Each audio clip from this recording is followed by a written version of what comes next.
This video I'm going to show you how I fixed this Kobalt air compressor, and it didn't cost any money to fix it.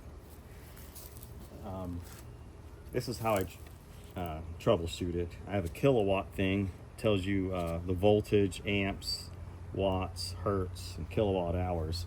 It's good for troubleshooting. Well, the first thing we're going to do is plug it in, and we have 120 volts. That's what we need, and we're going to put it on watts.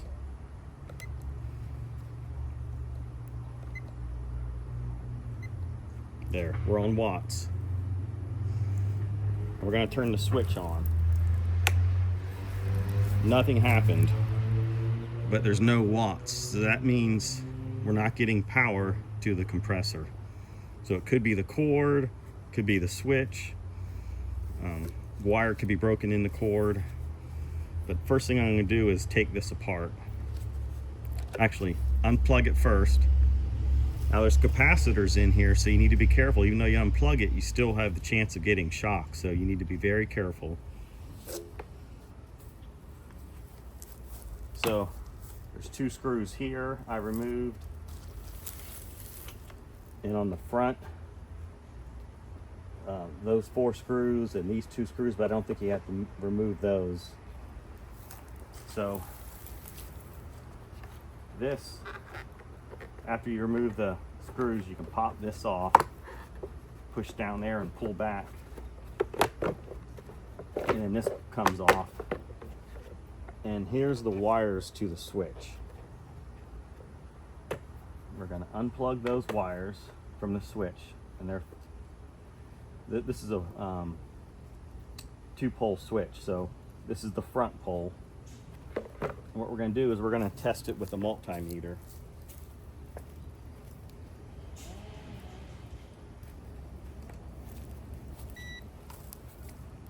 Going to put it to ohms, like the horseshoe type symbol. And so when you touch the leads together, you hear the beeping. That means it's working. So we have the switch on the on position, and we're going to touch these 2 poles, and if the switch is working, we'll hear a beeping. I'm touching both, and there's no beeping. Now the good thing about this compressor is they give you a 2-pole switch, so that means you have a second set of contacts you can use. So let's test those. You hear the beeping? Turn the switch off. No beeping. That's how it should be. Let's turn the switch back on.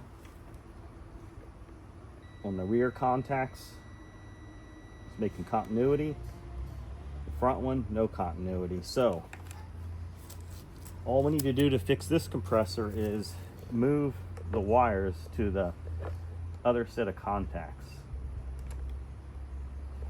If this switch didn't have the second set of contacts, we would just have to buy another switch.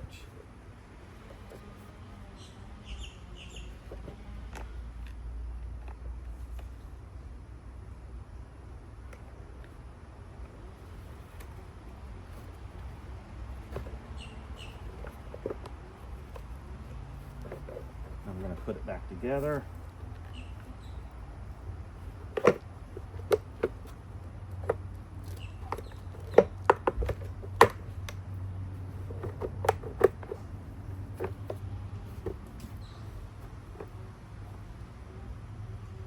Turn the switch off.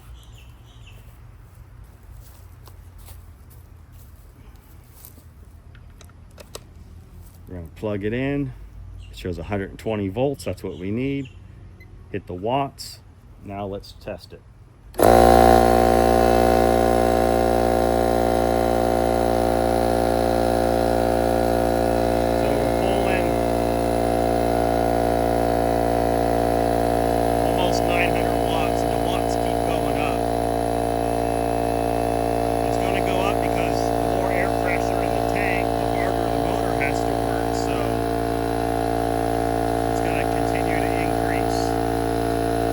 See how many amps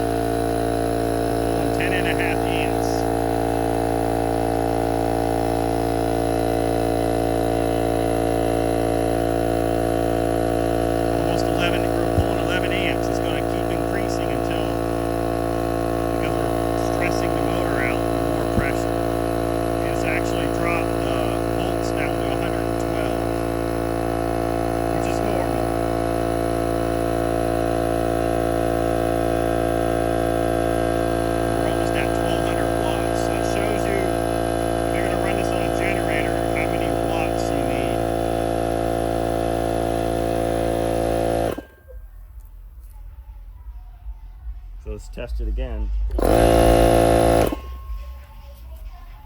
So that was an easy fix, one that doesn't cost any money. Now, if that switch was a single pole, we'd have to replace the switch, and that would be a $10 or less repair.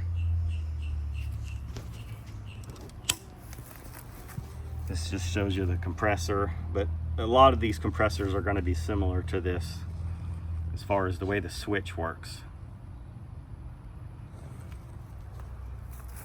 So if you enjoyed the video, please give it a thumbs up, a like, and subscribe if you like. I have many videos on generators, honeybees, motorcycles, four-wheelers,